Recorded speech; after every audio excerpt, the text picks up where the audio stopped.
Então, vou ler o verso 5º do Śrīmad Bhagavatam, canto 1, capítulo 3, Krishna é a fonte de todos os avatares. Verso 5º. Essa forma, a segunda manifestação do Purusha, é fonte e semente indestrutível de multifárias encarnações dentro do universo. Das partículas e porções dessa forma, diferentes entidades vivas, como semideuses, homens e outras, são criadas. Repetindo, verso 5º. Essa forma, a segunda manifestação do Purusha, é fonte e semente indestrutível de multifárias encarnações dentro do universo. Das partículas e porções dessa forma, diferentes entidades vivas, como semideuses, homens e outras, são criadas. Gratidão, Hare Krishna. Eu vou ler o sânscrito. Um segundo aqui.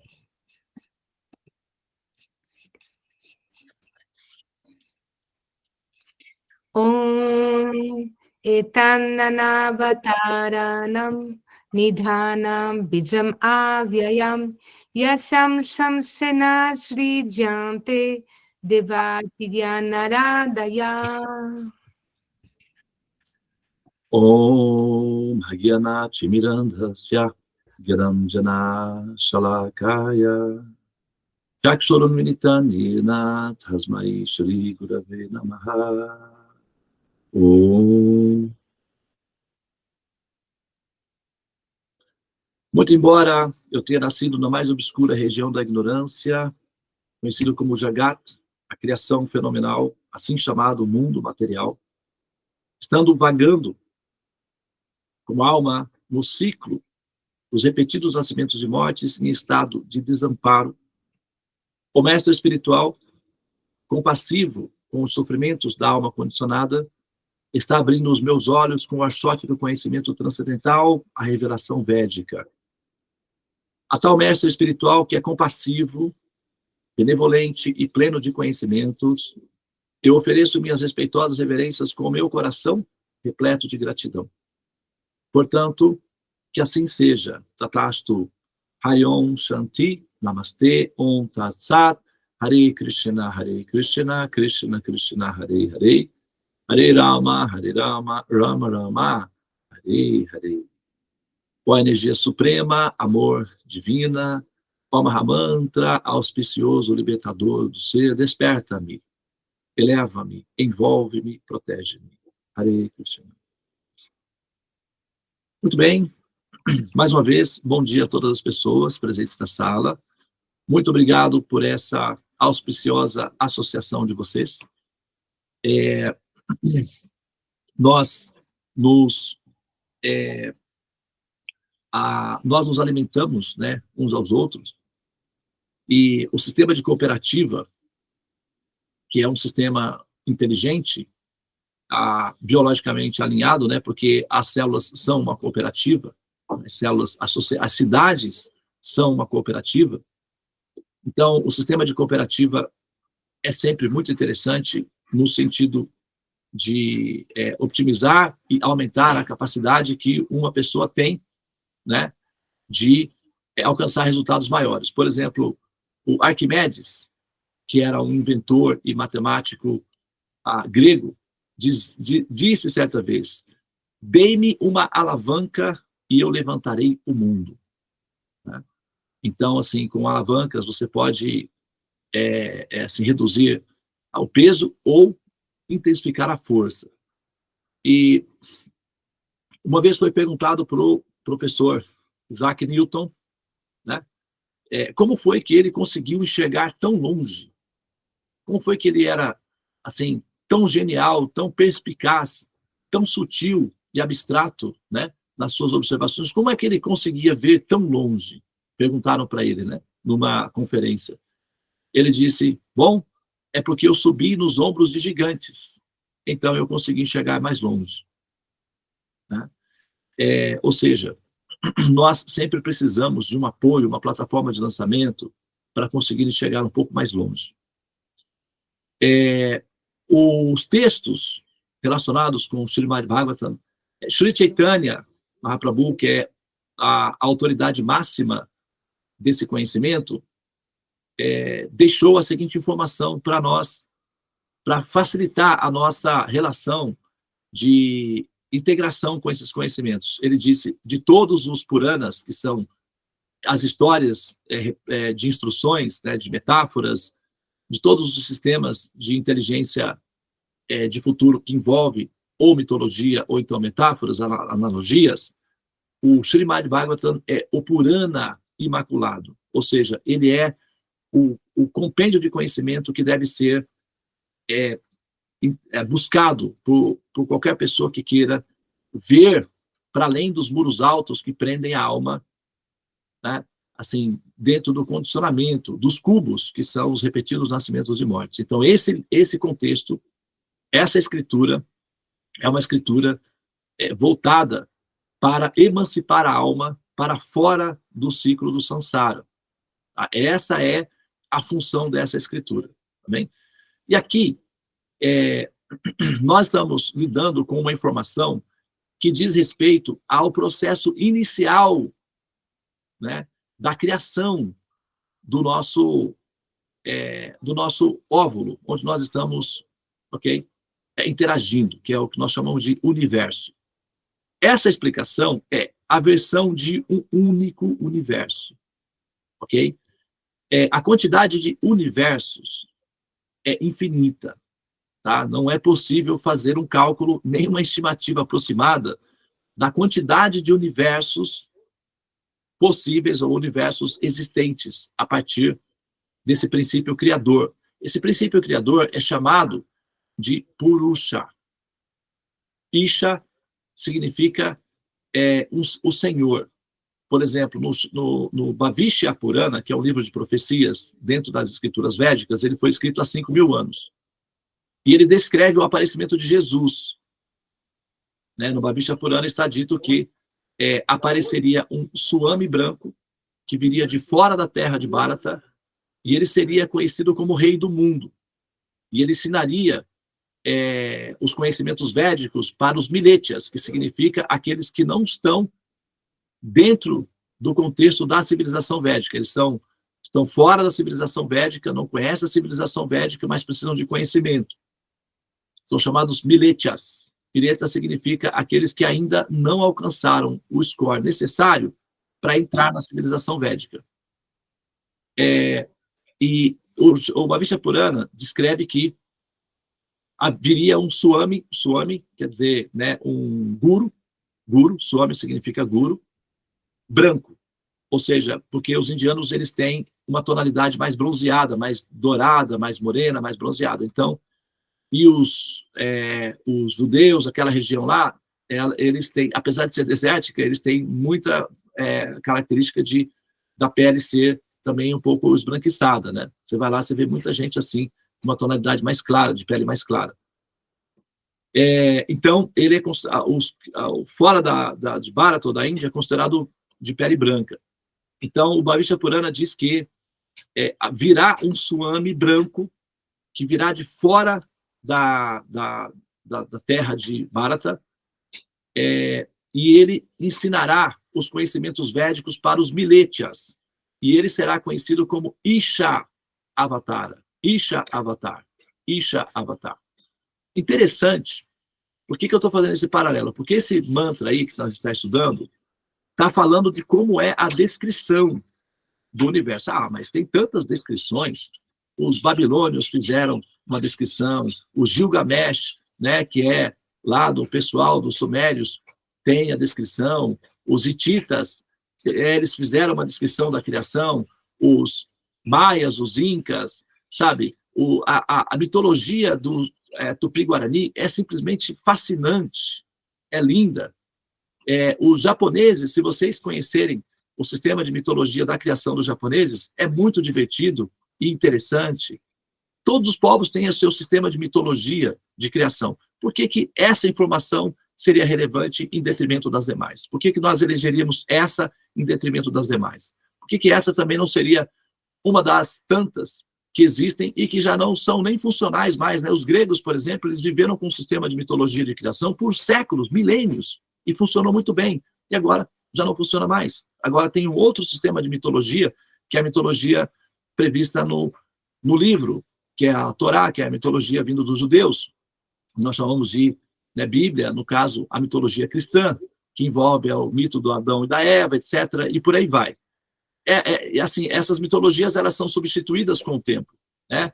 Você teve aí os egípcios, que funcionaram por 6, 7 mil anos, um sistema bem integrado, bem sofisticado, funcionava perfeitamente bem, mas foi substituído pela mitologia dos muçulmanos agora.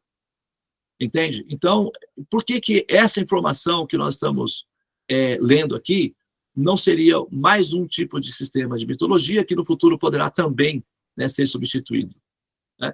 Bom, primeiro que é dito que nós conhecemos uma árvore pelos frutos, né? Os frutos que ela produz. Aí você identifica a qualidade da árvore. Se nós pegarmos, comparativamente falando, em termos de estatística, a porção de terra no planeta Terra que mais produz homens iluminados e pessoas santas, seres com alto nível de coeficiente de conhecimento, de moralidade, de evolução, de compaixão, de cada 10 pessoas iluminadas que nascem na Terra, 9,5 nascem na Índia. Vocês já repararam isso? Inclusive, o próprio Jesus foi para a Índia para fazer estágios de assimilação de dados, de conhecimento, de cultura. Lavar os pés, por exemplo, não é uma cultura dos judeus. Os judeus não têm esse hábito. Esse hábito quem tem são os indianos. Onde que Jesus aprendeu essa história de lavar os pés? Os judeus não têm essa cultura. Os romanos lavando os pés. Não existe isso. Entende? Então, Jesus não foi para Roma. Jesus foi para a Índia. E até as meninas que foram lá, as nossas meninas aqui da Sala dos Mantras, foram em Rishikesh e visitaram uma caverna onde se diz que Jesus usou parte do seu tempo para meditar e fazer aperfeiçoamento de conhecimentos ali, praticando yoga, para alcançar siddhis, poderes mágicos, de fazer manutenção na matéria, chamada matéria, né? Então, nesse livro, o Bhavishya Purana descreve que Jesus, né, olha só que interessante, na própria Bíblia, prestem bem atenção, a maioria de vocês são cristãos, e aí vocês sabem do que eu estou falando. Na própria Bíblia, tem a profecia que disse que o filho do homem, né, assim, o descendente, né, o Messias, se chamaria Emanuel.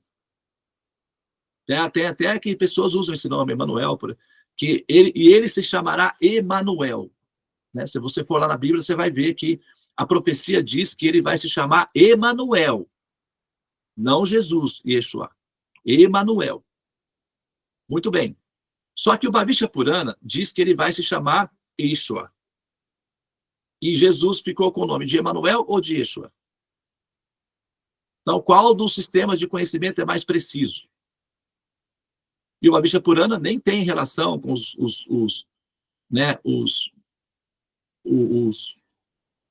povos dos desertos, num certo sentido, mas ele já tinha uma previsão de precisão muito mais acurada que o próprio sistema de conhecimento local, em que eles afirmaram que o nome desse Messias seria Emanuel, e o Bhavishya Purana afirma que seria Yeshua. Qual é o nome de Jesus? Quando vocês falam Jesus, vocês estão falando o que? Yeshua.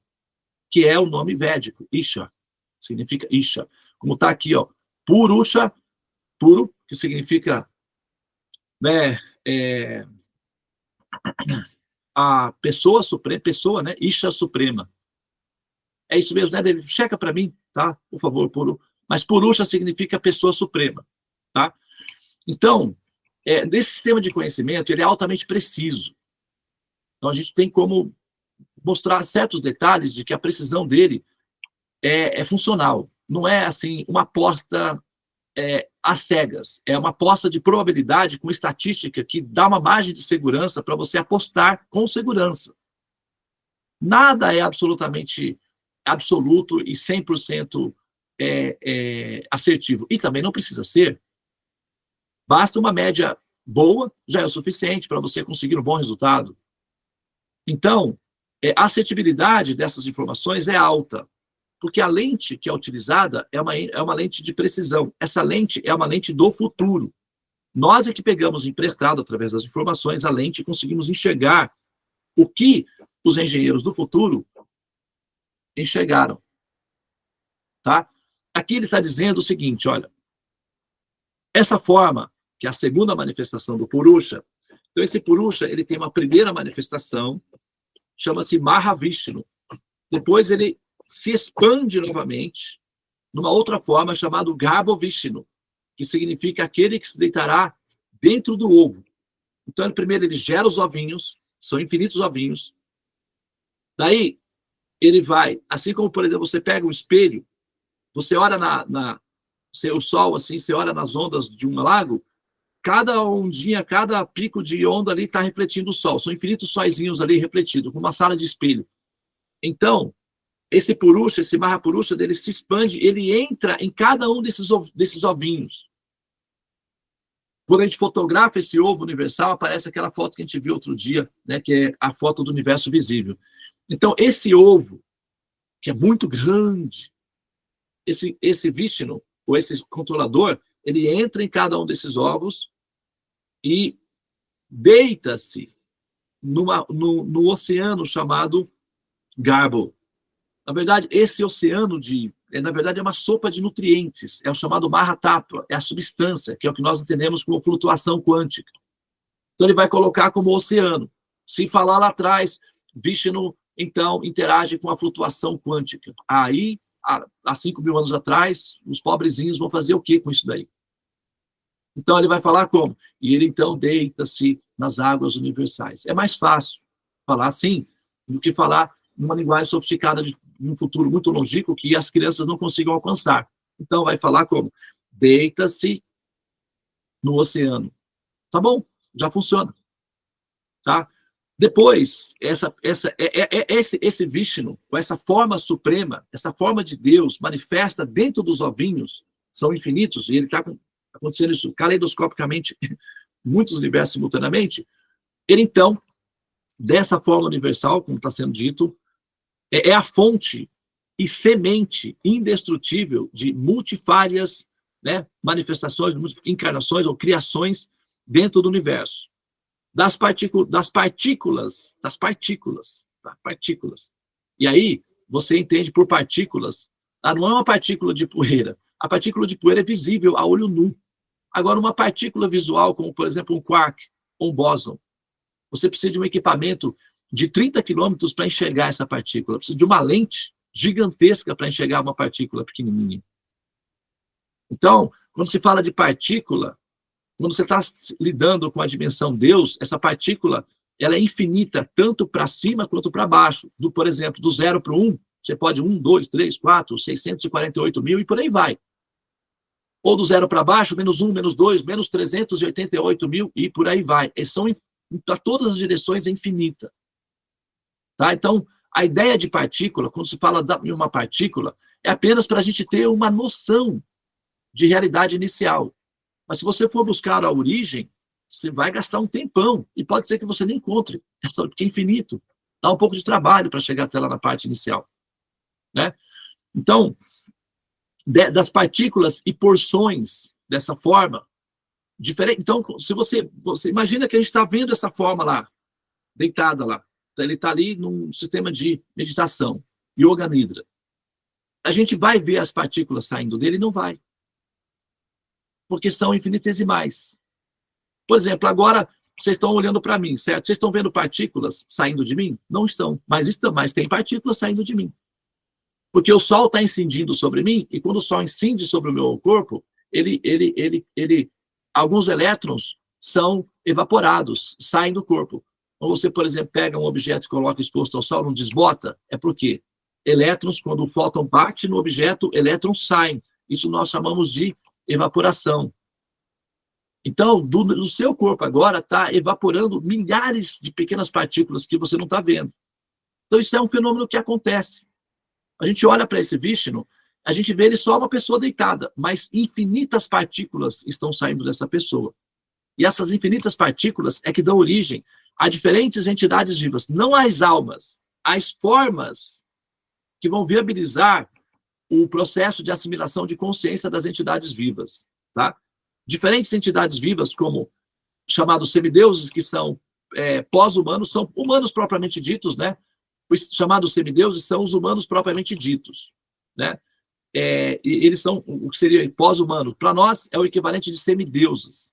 Mas eles são seres humanos, né? Na escala de Kardashev, seria o equivalente de seres humanos nível 5 para frente. Aí já são considerados semideuses. Nível 7 já é considerado civilização Deus, do ponto de vista acadêmico. Tá? Então, academicamente, nós temos um modelo de identificar Deus através de um sistema de graduação. E nível 7 é nível Deus. Interessante que eles chegaram à conclusão de que o 7, né? Nós temos os 7 chakras, que é o Sahasrara Chakra, que é o que dá relação com essa dimensão nível Deus, né? Essa civilização nível Deus, esse criador, esse princípio criativo. Então, diferentes entidades vivas, como semideuses, homens e outras, são criadas. Então, os semideuses, né, homens e outras, são são princípios, são criações do universo. O Purusha cria a base universal e o universo ele vai reproduzindo automaticamente como num programa, num aplicativo pré-programado para funcionar daquela maneira. Quando você coloca, quem tem o robozinho do Alexia aí, né, fala, Alexia, tal hora você faz isso. Aí quando daquela hora ela vai e faz. Você programa o seu relógio para acordar, você vai dormir em paz. Quando dá aquele horarinho, o relógio te acorda. Então, esse tipo de inteligência é uma coisa simples. E se você é um ser nível Deus, por exemplo, você cria um universo e você coloca todas as funções ali, passarinho, árvorezinha, samambaia, joaninhas, semideuses, montanhas, lagos, sabe? E qualquer coisa. Você pode criar qualquer coisa. Você só programa e depois aquele programinha vai rodando e vai mostrando essas formas pré-programadas pelo engenheiro inicial. Não é preciso que ele fique lá pessoalmente, vamos lá, pega uma asinha, cola aí uma asinha com a outra, agora sim o passarinho aparece, ufa, que maravilha. Não é sistema analógico, não é necessário. Pessoas inteligentes têm tecnologias de futuro capazes de fazer as coisas de maneira automática sem que tenham que trabalhar duro, muito duro, para conseguir aquilo. Então, é assim que a criação se dá.